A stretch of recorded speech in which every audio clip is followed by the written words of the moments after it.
भारत में कई यहाँ की ऐसी भाषाएं हैं जो किसी प्रांत से जुड़ी हुई हैं खास करके, लेकिन पूरी दुनिया में पॉपुलर है। पंजाबी ही एक ऐसी भाषा है जिसे पूरे देश के साथ साथ विदेशों में भी जो है काफ़ी खूब बोला जाता है। तो इसको प्रिजर्व करने के लिए ज़रूरी होता है कि इसे करिकुलम में लाया जाए। इसके लिए स्कूलों में जो सब्जेक्ट के तौर पर इसे लाया जाए और टीचर्स जो है अपॉइंट किया जाए। ये बहुत ज़रूरी है किसी भी भाषा को प्रिजर्व करने के लिए, लेकिन लगातार ज़रूरी है कि सरकार का संरक्षण होना चाहिए और संरक्षण के लिए ज़रूरी है कि इसे स्केड्यूल में लाना चाहिए। और 8 स्केड्यूल में लाने की लगातार मांग जो है वो की जा रही थी कि पंजाबी भाषा को लाया जाए और काफ़ी इसके लिए प्रोटेस्ट भी हुए।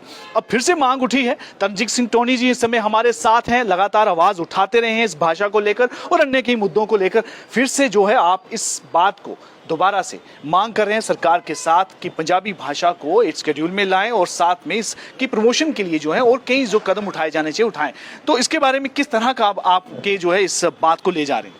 देखें, हमने पिछले दिनों विधानसभा का सत्र चल रहा था और हमने करा साहब को दरख्वास्त की और उन्होंने बोला भी हम इस मुद्दे को उठाएंगे। और इसी के मद्देनज़र रखते हुए हमने एक सिख सम्मेलन का जो है ऑर्गेनाइज किया है शहीद आज़म भगत सिंह के दिन पे हमारे रानी तालाब डिगाना में।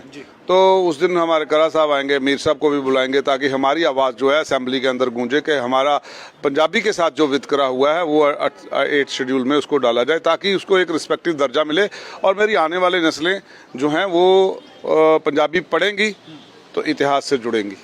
नहीं तो जो व्हाट्सएप पे परोसा जा रहा है वो इतिहास नहीं है, वो फेक न्यूज़ की तरह एक बन जाएगा कि बहुत सारी चीज़ें जो हैं गलत तरीके से, गलत नज़रिए से किसी प्रोपोगंडा के तहत फैला दी जाती हैं।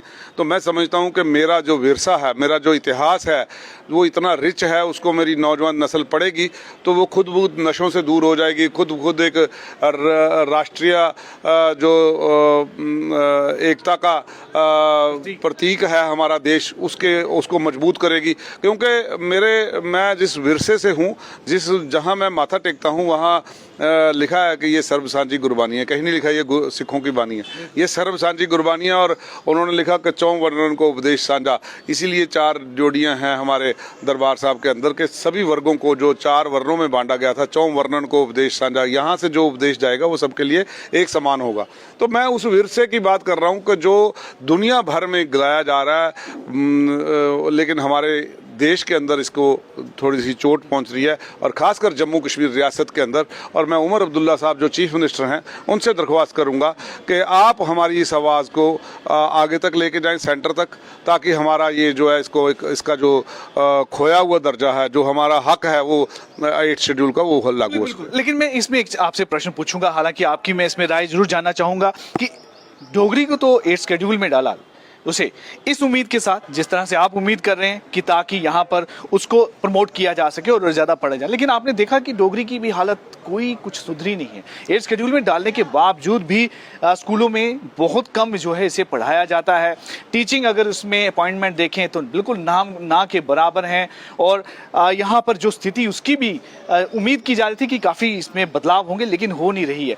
तो वैसी स्थिति लगता है कि अगर 8 शेड्यूल में आ जाने से कुछ बदलाव हो जाते हैं। मैं यही चाह रहा हूं कि एक प्रॉपर पूरी स्ट्रेटजी बन जाए, ताकि देखें तब भी हम एक्सपेक्ट कर रहे थे, हमको तो बोला गया आपका भी आ जाएगा, लेकिन हमारा नहीं आया। चलो डोगरी का ही आया। डोगरी के लिए भी मुझे याद है, मैं जब हमारी मैडम थे पद्मा सचदेव, उन्होंने भी बड़ी जिद्दोजहद की। ललित जी हैं और बड़े प्रोफेसर साहिबान थे जो इसमें थे, जिन्होंने साथ होकर इसमें जिद्दोजहद की हुई है। तो मैं समझता हूँ कि आज की डेट में हमें बड़ी मुबारक की बात है कि ये लागू हो गई है, लेकिन साथ ही साथ हमें पंजाबी को भी लागू कराना। और जब पंजाबी लागू होगी तो फिर आस्ता आस्ता डिमांड क्रिएट होगी। अब अभी तो जब आपने स्कूलों से हटा दिया, सब जगह से करिकुलम से हट जाएगा, तो फिर कौन पढ़ेगा? वो कहते हैं किसी के इतिहास को, किसी कौम को मारना हो तो उसकी जुबान मार दो तो वो खुद ब खुद मर जाएगी। कहीं ना कहीं आपको लगता है कि सबसे पहले उसके जो अस्तित्व है उसे बचाए रखने के लिए जरूरी है कि 8 शेड्यूल में इसे लाया जाए। देखिए, ये बड़ी जरूरी बात है कि आपको भाषाओं का संरक्षण करना पड़ेगा, उसे प्रिजर्व करके रखना होगा। और सरकार की तरफ से जो नियम रखे गए हैं बाकी भाषाओं के लिए, वो इस भाषा के लिए, क्योंकि ये भाषा बहुत ज़्यादा बोली जाती है और बहुत ही एक्सेप्टेंस है पंजाबी भाषा की।